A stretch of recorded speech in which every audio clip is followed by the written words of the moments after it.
Rachel had no intention of approaching those nose-picking, dirty adult-sized kids. Clearly they weren't like her. She may have lost her reading, but she still had her mind. Just as she was about to leave the playground, she spotted someone familiar.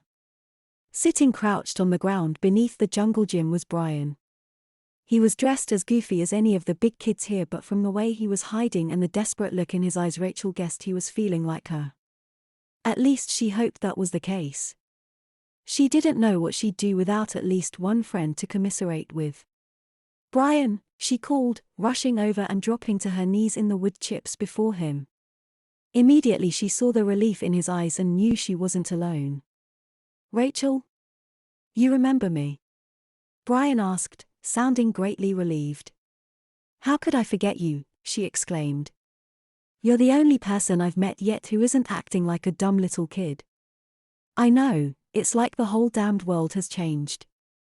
Everyone thinks we're 5 years old again."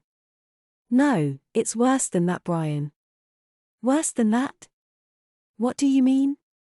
"My mom knew I'm 21.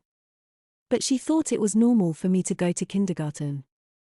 It's like our whole reality has been altered and now it's normal to go through developmental stages at much later ages," Rachel explained. Brian nodded in agreement. "That makes sense to me. I mean, it doesn't make normal sense, but I think you're right. This whole thing is messed up." "You're telling me?" "Brian, you didn't see my little brother. You remember Dan?" Brian nodded. "Yeah, of course I remember him. He was always trying to tag along with us when we were kids. Well, he was running around the house buck naked this morning, refusing to get dressed. And right now he's at a daycare center," she exclaimed. "Ah, that's awful." "And Mom seemed to think that was normal too. He's 18, but he acted like he was 2, maybe 3 at best."